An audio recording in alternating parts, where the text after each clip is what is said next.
Marcos, capítulo 9, verso 17.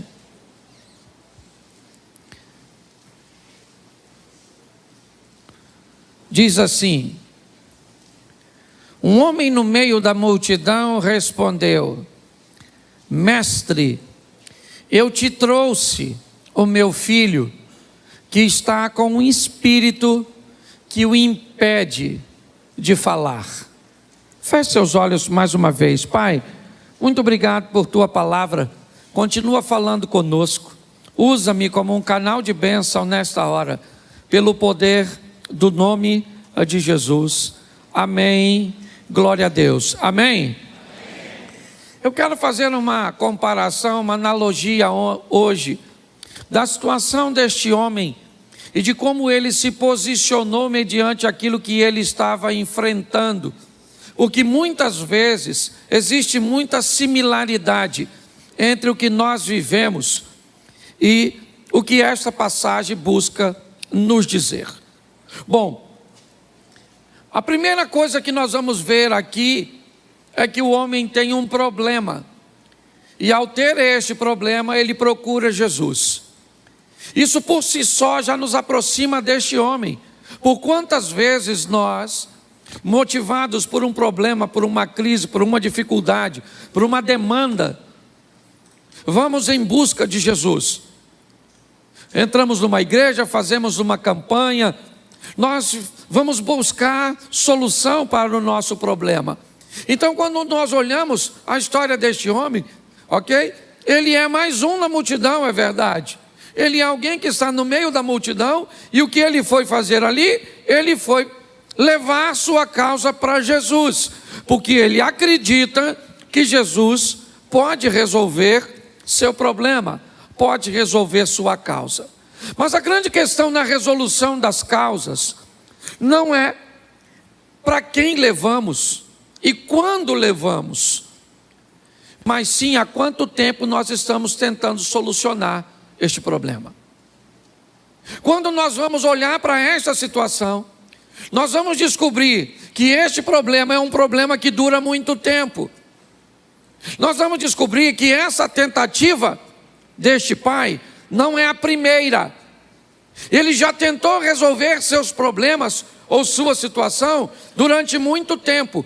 Então, quando ele chega para Jesus, quando ele chega agora diante de Jesus, nós olhamos a situação dele como se fosse a primeira tentativa, aquela que você sai intencionado a resolver pela primeira vez, com grandes expectativas, mas isso não é a realidade. Como muitas pessoas já fazem muito tempo que elas estão buscando uma solução para a sua situação econômica, uma solução para seu relacionamento conjugal, uma solução para o ajuste de seus filhos. Nós temos que dar uma olhada no histórico dessa pessoa, porque quando nós olharmos o passado, de onde ela está vindo, aqui nós estamos no presente. Trouxe-te o meu filho, é verdade, eu trouxe o meu filho, que tem um espírito que o emudece, que não deixa ele falar, e eu trouxe para o Senhor. Tá bom, crente, mas vamos entender como está a sua vida ou sua situação. Me ajude aí, por favor, colocando o seguinte texto, o verso 18 agora. Eu vou usar bastante, viu? Então me ajude aí quem está aí. Marcos 9, 18. Onde quer que o apanha, joga-o no chão, ele espuma pela boca, range os dentes, fica rígido. Pedi aos teus discípulos que expulsassem o espírito, mas eles não conseguiram.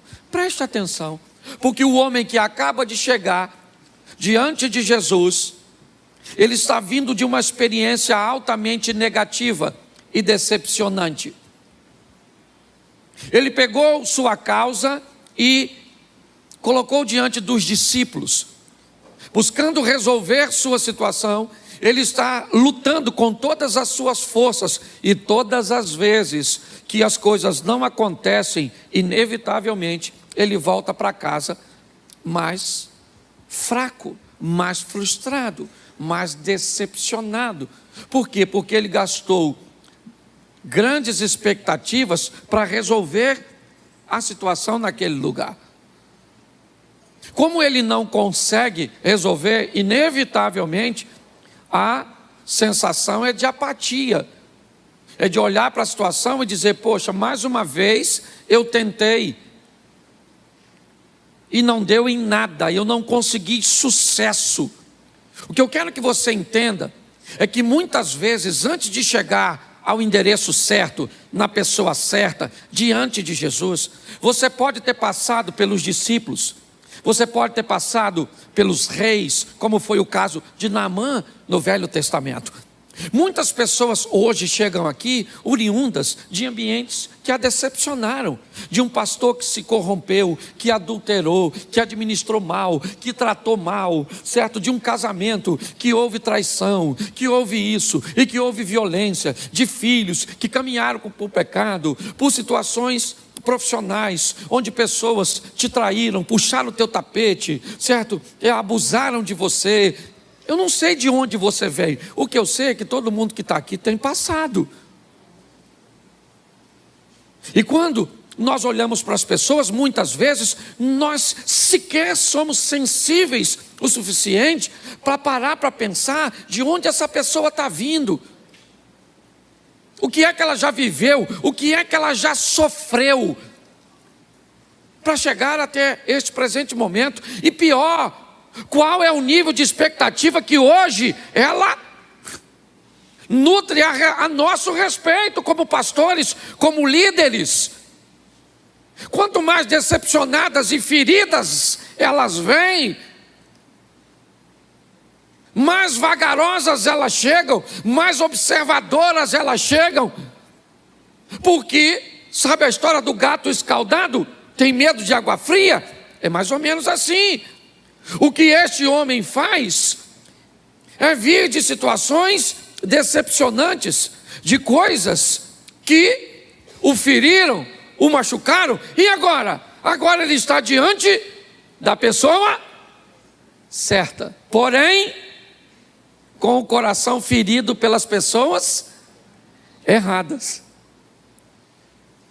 Muitas pessoas, quando chegam num ambiente que pode resolver as coisas, você quer ver? Um cara está 38 anos, João capítulo 5, 38 anos, ele está paralítico.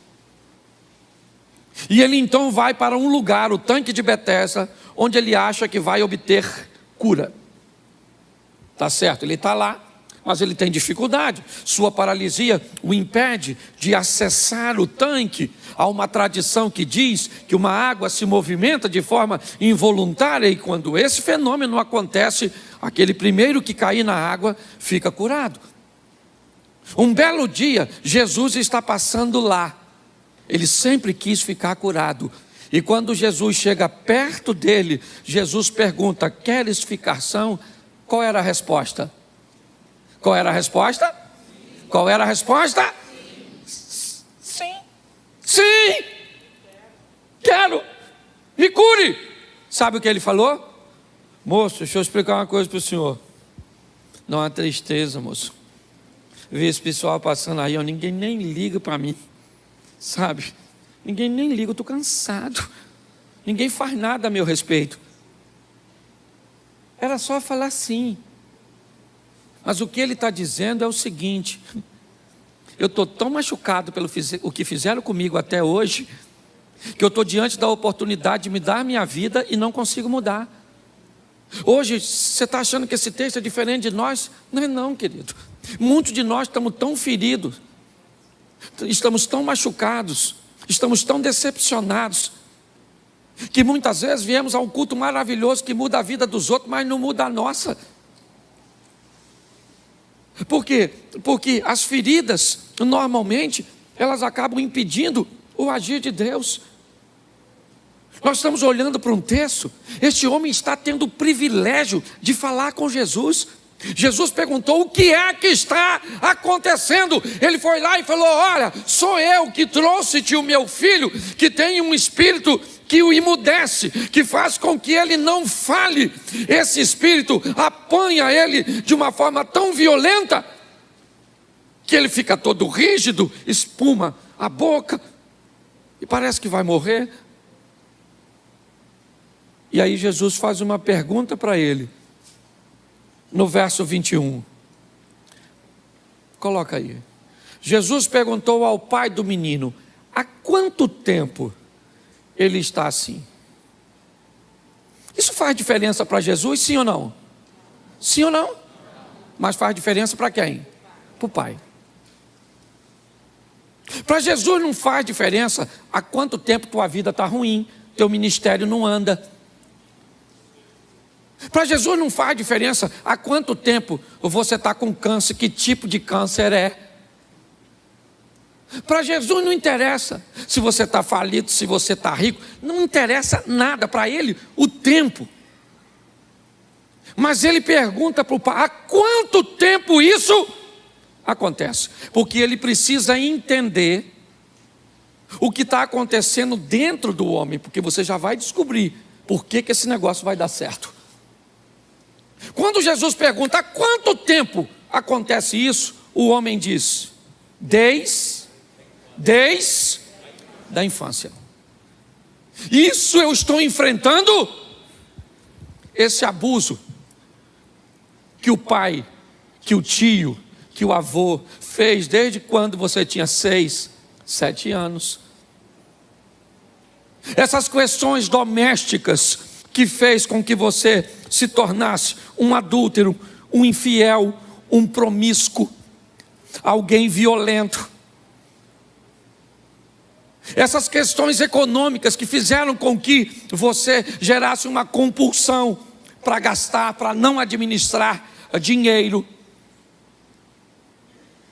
Quando nós olhamos para a história, o que Jesus está perguntando é: eu preciso saber quanto tempo isso está acontecendo na sua vida, para que eu possa entender como você vai reagir agora que você chegou no lugar certo. Porque às vezes as pessoas gastam tantas energias em lugares errados, com pessoas erradas, em situações equivocadas, que quando chega no momento decisivo, elas não conseguem agir de forma a fazer as coisas acontecerem na vida dela. A grande preocupação que eu tenho com o não acontecimento de fatos na vida das pessoas é porque eu sei que se você vem ao culto, alguém faz uma promessa ou fala alguma coisa com você que não cumpre uma vez, 2 vezes, 3 vezes, 10 vezes, depois de um tempo você não acredita mais no que sai do púlpito. Inevitavelmente, transformações, acontecimentos, fatos, milagres, eles têm que acontecer na nossa vida. Por quê? Porque primeiro, porque Deus é poderoso para fazer e Ele não mente e diz que faria. E segundo, porque se isso não acontecer, inevitavelmente, para você, a fé é morta. É assim que funciona. Quando nós olhamos, Jesus pergunta: há quanto tempo ele está assim? Note que Jesus pergunta para o pai há quanto tempo o seu filho está assim. Ele não pergunta ao menino. O problema não é o menino, é o pai. O pai foi que procurou, é ele que está atrás da solução. Então Jesus precisa saber como é que está o coração dele. Por quê? Porque às vezes a gente entra num culto aqui, igual eu estava sentado ali, louvando a Deus com os meus lábios, mas o meu coração estava longe no fato que aconteceu. Eu estava cantando um hino, pensando em outra coisa. Por quê? Porque o fato que aconteceu tomou minha mente de assalto, levou minha mente para aquela situação. Quando aquele homem responde: desde a infância, e olha o que ele diz no verso de número 22. Muitas vezes esse espírito tem lançado, ou tem lançado e quando lança alguém no fogo, durante muito tempo esse alguém precisa cuidar de suas queimaduras. Preste atenção. O caso que este homem está enfrentando são coisas que machucam sua alma. Me parece que o propósito aqui não é falar de feridas físicas, não, porque senão nós estaríamos falando do menino. Quem está queimado fisicamente é um menino, mas quem está extremamente dolorido, machucado, ofendido, decepcionado, angustiado é o pai. O pai está dizendo: olha, isso que acontece, pega o meu menino e joga ele no fogo, joga ele procurando matá-lo. Eu não estou aguentando mais, moço. Eu já fui onde tinha que ir, eu já fiz a campanha que tinha que fazer, eu já botei um copo d'água em cima da televisão, eu já dei uma oferta, eu já fiz isso, eu estou cansado de tudo isso. Jesus está desvendando o coração dele, porque a Bíblia diz que o que move Deus é um coração contrito e quebrantado. E o que as dores tentam fazer? Cauterizar seu coração. Entendeu? Qual é o grande problema? Por que essa resistência precisa ser estabelecida? Porque é ela que vai deixar seu coração duro. Porque ela vai transformar você num religioso. Alguém que quando alguém pergunta: por que você vai na igreja hoje? Porque hoje é domingo, pastor Elias. É dia de ir na igreja. Nota 0 para a resposta. Não, por que eu vou? Eu vou porque eu vou cultuar o meu Deus, dar o melhor de mim, porque Ele foi extraordinário essa semana, isso aqui passou, e com certeza essa semana que vai vir agora vai ser extraordinária, e eu sou grata, eu quero lá dobrar meu joelho, eu vou dar minha ofertinha. Ah, mas ela é pouquinha, mas é o que eu tenho, e louvado seja o Eterno, que ninguém se meta na sua oferta, na sua vida, na sua oração, uma vida com Deus. Mas se começa a te machucar, sabe como é que você vem para a igreja?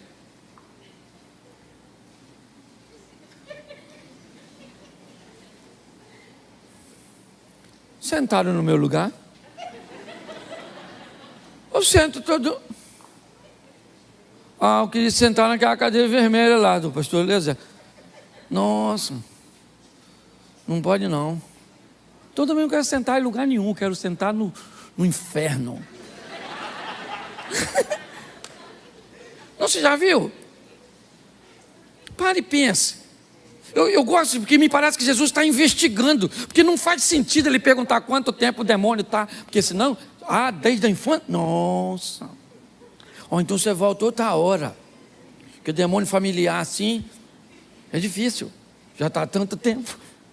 O problema é o pai, Jesus está desvendando, e agora o pai vai dizer: olha só, mas se podes fazer alguma, tem. E ele achou que o discípulo ia expulsar o demônio, sim ou não?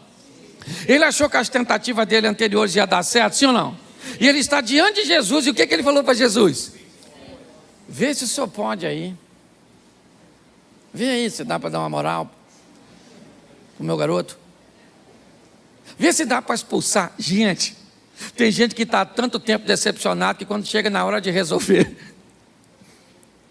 aí sabe o que a gente diz? Isso é falta de fé, por isso que tu não recebe, entendeu?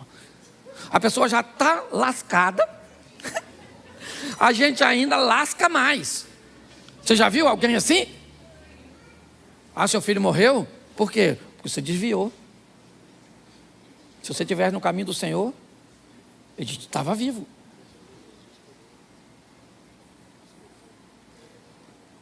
Você perdeu o emprego? Nossa, meu vizinho está desempregado há 7 anos. Tem gente que parece que se você conversar com ela, sabe o que ela faz? Amarra uma pedra no seu pé e joga dentro do mar. Que é para terminar de lascar você. Quando nós olhamos aqui, nós estamos vendo alguém machucado pelo passado, porque tem passado. Tem gente aqui que está com medo de casar. Por quê? Porque se decepcionou. Deu ruim com um homem, deu ruim com 2 homens, com 3 homens, com 5 homens, com 7 homens. Parece Branca de Neve, não é verdade? Pare e pense. Porque o passado, nossas derrotas, inevitavelmente, elas trazem danos. E é isso que Jesus está mostrando. Por isso que Jesus perguntou para o cara: quanto tempo acontece isso? Ele falou: esse negócio já está um tempão. Esse demônio querendo matar meu garoto, joga o menino no fogo, joga o menino na água, meu filho está parecendo X-Men. Agora, se o senhor pode fazer alguma coisa, vê se dá para ajudar. Com quem ele falou isso? Com o chefe dos crentes. E se tem uma coisa que Jesus é franco, Jesus não vai dar mole para ele. Olha o que Jesus diz no verso seguinte: se podes, disse Jesus. O que ele perguntou para Jesus? Se pode, o senhor liberta meu filho? Jesus falou: se pode.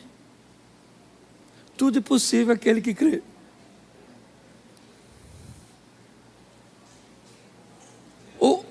O camarada jogou a bola para Jesus. E Jesus fez assim, ó. Toma de volta. Se você puder, o que Jesus está dizendo? Deixa eu falar uma coisa para você, camaradinha. Você está chateado, frustrado, meus discípulos, os demônios, os vizinhos, a sogra, o marido, a esposa, tudo, tentando acabar com a sua fé, desmoronar o seu corá. E se no meio de tudo isso você conseguir sobreviver, tudo é possível aquele que crê. Jesus está dizendo: nós temos tudo para não crer. Nós temos, gente. Você vem hoje para a igreja, olha para o pastor, não tem gravata, não tem terno, não tem nada, uma perda de credibilidade. Esse dia um cara me abordou ali e falou: o senhor que é o pastor mesmo? De camiseta? Eu falei: até que alguém diga o contrário. Esse dia alguém falou assim para mim: o senhor não parece pastor. Eu falei: então você me diz como é que parece, que eu sei parecer. Pega a Bíblia assim, né? Sim ou não? Sim, gente. Está duvidando é de todo mundo. Nós duvidamos da polícia, dos políticos, dos médicos. Nós estamos duvidando de tudo, porque a credibilidade foi jogada no lixo. Os mais velhos aqui são da época que papel valia muito menos do que palavra, meu irmão. Eu ainda sou dessa época. O que nós estamos vendo aqui é um camarada altamente cansado, exausto, talvez igual a você, que está no lugar certo, na hora certa, para viver o incrível, e está parecendo que está pedindo esmola. Vê se o senhor pode libertar meu marido, Jesus. Coração de pedra. Jesus disse: minha filha, isso aí é duro, hein? Muito difícil, muito difícil. Senhor, vê se dá para botar esse filho meu no caminho. Não estou botando nos meus, vou botar os seus. Eu não sei de onde você está vindo, mas provavelmente o negócio não deve ser muito fácil para você não, igual para ele. Então ele chega meio desanimadinho, mas Jesus provoca. E quando ele diz: se o senhor pode fazer alguma coisa, ajuda-nos. Jesus disse: se você pode, tudo é possível ao que? Jesus fez assim para ele, ó. Verso seguinte, 24. Imediatamente o pai do menino declarou o quê? Creio. Ajuda-me. Olha o pai do menino. Jogou para Jesus, Jesus jogou para ele. Ele deu um biquinho e falou: Senhor, eu creio.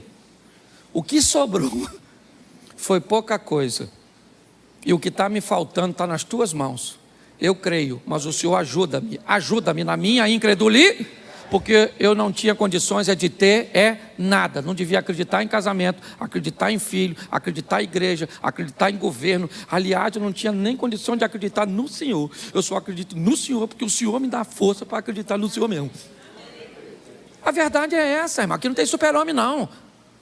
O bagulho é doido. A vontade de pecar está em todo mundo. Está assim, ó. É que ninguém fala para não ficar vergonhoso. É difícil para todo mundo, sim ou não? Sim ou não? Isso aí. E é isso que está acontecendo. Ele diz, eu creio. Quando eu pergunto para você assim, você crê que vai viver seu milagre? O que você diz? Mas crê. Você é igual o pai do menino. Eu creio, Senhor. Ou melhor, eu preciso crer. Ou melhor, eu tenho que crer. Ou melhor, eu quero crer. Ou melhor, não creio. Ajuda. Na minha, é assim que funciona, querido. E é isso que ele está dizendo. E quando ele faz isso, verso seguinte. Olha aqui. Quando Jesus viu que a multidão estava se ajuntando, repreendeu o espírito imundo, dizendo, espírito mudo e surdo, eu ordeno que o deixe nunca mais. O espírito gritou, agitou violentamente e saiu. O menino ficou como morto, ao ponto de muitos dizerem o quê? Jesus acabou de fazer um milagre. E o que o pessoal falou? O que ele falou? Ele matou o garoto. Matou o menino lá, paradinho, ó. Ele matou. Agora resolveu, hein? Agora ele matou o menino. Escute. Quando nós olhamos para isso, as pessoas estão em volta dizendo, será que ele vai libertando? Não, mas é um demônio que está há muito tempo. O pai dele diz que joga ele. Nossa, é uma coisa violenta. Mas todos os discípulos, não, porque a questão, gente, não eram os discípulos, não era o menino, era o homem e Jesus. Foi o homem que foi procurar Jesus para resolver um problema dele. É importante você entender isso. Este relacionamento que nós estamos propondo não é entre você, sua mãe e Jesus. Não é entre você, seu pai e Jesus. Não é entre você, sua esposa e Jesus. Não. Aqui é você e Jesus. Independente de seu pai, independente da sua esposa, independente. Não é assim que funciona. Muitas pessoas me parece que estão aguardando uma mudança condicionada. Jesus entra com providência e liberta o menino. Por que ele libertou o menino? O menino era a vitória daquele homem, era isso. Aquele homem foi procurar e mostrou para Jesus suas debilidades, suas decepções, tudo aquilo que ele já tinha vivido. Eu não sei o que você está procurando, eu não sei. Mas é importante você reconhecer como está seu coração mediante ao que você espera que Jesus faça. É melhor você procurá-lo com franqueza e dizer, Senhor, eu estou precisando, eu creio, mas não é o suficiente. Me ajuda. Eu preciso obter sucesso. Eu preciso começar a mudar minha vida. Ou então, sabe o que vai acontecer? Você vai ficar na igreja, vendo pessoas subirem aqui, contar seus milagres, falar de suas histórias, né? E você vai ficar sempre indo para casa, contando história de terceiros. Está na hora de você começar a contar as suas próprias histórias. É isso que eu tenho falado aqui. Por quê? Porque Deus não tem privilegiados. Talvez alguém aqui saia para amanhã viver um milagre de pagar uma conta de R$50, uma conta de luz de 80. Alguém pode sair daqui para pagar um milagre de 100 mil, de 200 mil reais. Milagre não tem tamanho. É importante você olhar para isso. o que eu como pastor gostaria é de ver você viver. É isso que eu tenho visto, e muito mais do que visto, vivido. Sabe, hoje eu estava tomando meu café da manhã, lá em Vitória, e um rapaz muito humilde, quando eu estava descendo, ele estava empurrando um carrinho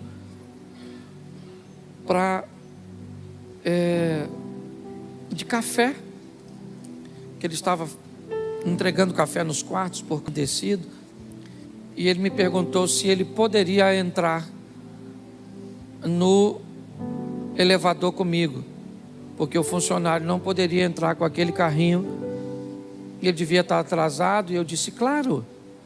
E quando ele entrou, ele encostou assim e falou assim, nossa, o senhor parece demais com o pastor Cláudio Duarte. E eu falei para ele, eu já estou cansado, cara, de nego me confundir com esse cara. Aí chegamos no térreo, ele pediu que eu saísse, eu falei, não, eu seguro a porta, você sai. Aí ele saiu, aí ele falou, muito obrigado. Aí eu falei assim, pô cara, eu estou brincando com você, eu sou o pastor Cláudio. Ele falou, poxa, que legal, eu sou lá de Fortaleza. Aí eu fui, fiz o check-in, voltei, sentei para tomar meu café. Ele se aproximou, não é hábito de funcionários de hotel fazer isso, e começou a falar de como meu ministério fez diferença na vida dele. E o cara começou a ministrar no meu coração, falando das pessoas que me chamam de palhaço, que falam mal de mim, que não me entende, que não vê seriedade em mim. Mas ele começou a me dar testemunho de pessoas que mudaram de vida por causa. Então deixa eu falar uma coisa para você, se as pessoas vão te entender ou não, isso é problema delas. Que você tem que ter uma vida íntegra, que não dê a pessoa mais te acusar de pecado. Outra coisa, você quer viver bem, se você não precisa da aprovação das pessoas, pare de se preocupar com as críticas delas.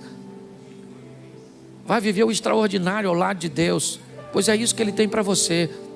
Saia daqui, sabe? Apesar de todo o seu cansaço, a sua decepção, as suas tragédias, as suas debilidades, a ausência de recursos e tudo isso, que você não está sozinho não, meu irmão. Está cheio de garotão aqui, ó, de moleque, aqui, desculpa a expressão moleque, porque é gente nova, saindo de famílias humildes, de interior de todo o Brasil, para tentar sucesso aqui. Gente que às vezes não tem onde morar, não tem o que comer direito, não tem dinheiro para comprar, ou para pagar uma passagem, certo? Para ir treinar, e muitas vezes vão treinar sem café, porque é gente que está correndo atrás do sonho, está assim de gente que já sofreu pra caramba, mas está lutando. Não desista não, meu irmão. Vamos embora, você está cansado, chega aos pés de Jesus e diz, Senhor, eu creio, mas me ajuda, porque eu estou vindo de um rojão, eu estou vindo de uma decepção após a outra, mas eu não vou entregar o jogo. Eu sei que agora eu cheguei. Quando eu digo lugar certo, não é por causa da igreja não, é o lugar, a hora certa. Você está diante do Pai, fala com Ele, para que você viva seu milagre. Sabe, eu quero que você suba aqui e diga, ó, eu vivi o extraordinário. Tem gente vivendo coisas que eu nem posso contar aqui, igual o testemunho do cara que morreu, que a mulher queria dar, eu não deixei. Feliz porque o marido morreu. Coisa de doido. E pior que deve ter sido livramento para coitado mesmo, né? Mas a gente não pode contar para não desprestigiar o defunto. Ok? O que eu quero é que você saia para viver o extraordinário. E sabe quando você vai viver? Essa semana.